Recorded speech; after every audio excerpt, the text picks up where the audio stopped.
First వీక్లో అమర్ని చూసిన తర్వాత అమర్ అండ్ పల్లవి ప్రశాంత్ ఎపిసోడ్లో మీరు హౌస్లో ఉన్నారు, టోటల్ ఆర్గ్యుమెంట్స్ అండ్ డిస్కషన్స్ మీకు తెలుసు కాబట్టి ఎవరిది మిస్టేక్ అనుకుంటున్నారు? నాకు కూడా తెలియదు అండి, ఎందుకంటే వాళ్ళిద్దరూ అరుస్తున్నారు కదా, ఓవర్లాప్ అవుతుంది కొన్ని. ఎవరి మిస్టేక్ నాకు కూడా తెలియట్లేదు. ఎపిసోడ్ చూసాక ఈవెన్ ఐ థింక్ అమర్ అట్లా అగ్రెసివ్ అవ్వడం కరెక్టేనా? అమర్ అట్లా ప్రశాంత్ని తోయడం కరెక్టేనా? ఆఫ్టర్ నామినేషన్ కూడా అది మీకు టెలికాస్ట్లో ఉందో లేదో తెలియదు నాకు, ఆర్ఎల్స్ లైవ్లో ఉందో తెలియదు. అమ్మని తిట్టాను కదా, నాకు ఏమైంది నీకు, ఎందుకు ఇలా బిహేవ్ చేస్తున్నావు, ప్రతిదానికి అరుస్తున్నావు నువ్వు, ఇది కరెక్ట్ కాదు, ఎందుకు ఓవర్ అగ్రెసివ్ అవుతున్నావు, కొంచెం కంట్రోల్లో పెట్టుకో, వాళ్ళు ఇంత అంటే నువ్వు ఇంత చేస్తున్నావు రా, వద్దు వద్దు అని నేను చెప్పిన. అసలు కరెక్ట్ కాదే కాదు, నేను వాడు కూడా చెప్పిన డైరెక్ట్గా. సో బయటకు వచ్చేటప్పుడు అర్జున్తో నువ్వు లోపలాడు నేను బయట సపోర్ట్ చేస్తాను అన్నారు. హౌస్లో మొత్తం అంతా అమర్కి సపోర్ట్ చేశారు. ఇప్పుడు బయట అప్పుడు అర్జున్కి సపోర్ట్, అమర్కి సపోర్ట్.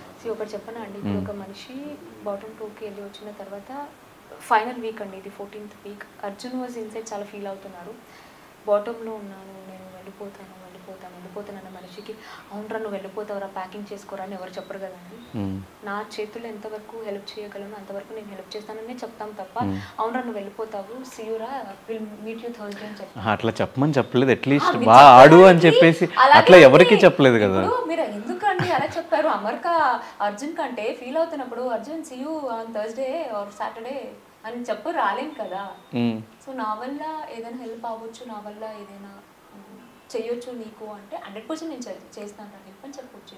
దానివల్ల తప్పేముందండి? సరే, ఇప్పుడున్న వాళ్ళలో శోభా సపోర్ట్ ఎవరికి?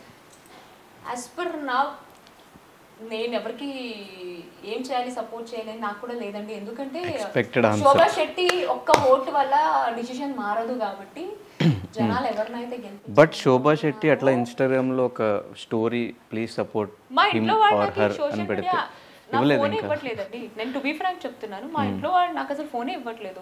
నువ్వు ముందు దాని నుంచి ఓవర్కమ్ అవ్వు, బికాస్ నువ్వు ఇంపార్టెంట్ మాకు, షో కాదు. ముందు నువ్వు ఓవర్కమ్ అవ్వు, అన్ని సెటిల్ చేసుకో, తర్వాత చూద్దాం. సో నీ ఒక్క ఓటు వల్ల అక్కడ ఎవరు గెలవరు. సో జనాల డిసిషన్ కాబట్టి ఇట్స్ కామ్.